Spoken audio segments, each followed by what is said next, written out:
মমতা ব্যানার্জি হচ্ছে এই যে দীঘা পুরী মন্দির করছে, এটা ওর মানে জগন্নাথের নামে ব্যবসা চালু করছে এখানে, যাতে জনগণ ওখানে গিয়ে প্রণামী পয়সা দেবে, সেই পয়সা কি করবে না রাজ্য চালাবে, কাকে লক্ষ্মী ভাণ্ডার দেবে, আর নিজে বার্ধক্য ভাতা মমতা ব্যানার্জি যাতে পায় সেটা আমরা চাই।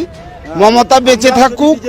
আপনারা একসাথে মিলে কি চাইছেন? মুখ্যমন্ত্রীকে বার্ধক্য ভাতা দিতে? হ্যাঁ, এখন চুরি থানা ঘেরাও করে, থানার মান্থলি সিস্টেম করে আমাদের শেষ করে দিচ্ছে।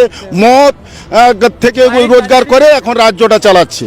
হ্যাঁ, ওর পরিণয় শেষ হয়ে গেছে। আমরা 26-এ আমরা সনাতন ধর্মী একক হয়ে গেছি। আমরা ওকে মানুষের ঘর বাড়ি ভেঙে মুখ্যমন্ত্রী মানুষকে রাস্তায় ফেলে দিয়েছে। মন্দিরে ধ্বজে তাহলে ওই চাঁদের চিহ্নটা কেন? কারণ আমাদের না ওং না স্বস্তির চিহ্ন কোনোটাই তো আমরা হিন্দু ধর্মে পেলাম না। মমতা ব্যানার্জি মন্দিরে চলছে চটি পরে, উনি যে ভক্তি শ্রদ্ধাটা দেখাচ্ছেন উনি ভেগধারী হিসেবে যেটা করছে উনি পুরো একদম প্রহসন করছেন। মেয়েদের নিয়ে ছিনিবিনি খেলছে। বাংলায় আমাদের কোনো নারীদেরই সম্মান নেই, একদম এতটুকু সম্মান নেই। জগন্নাথ দেব সমুদ্রে ভেসে আসছে, নানান ধরনের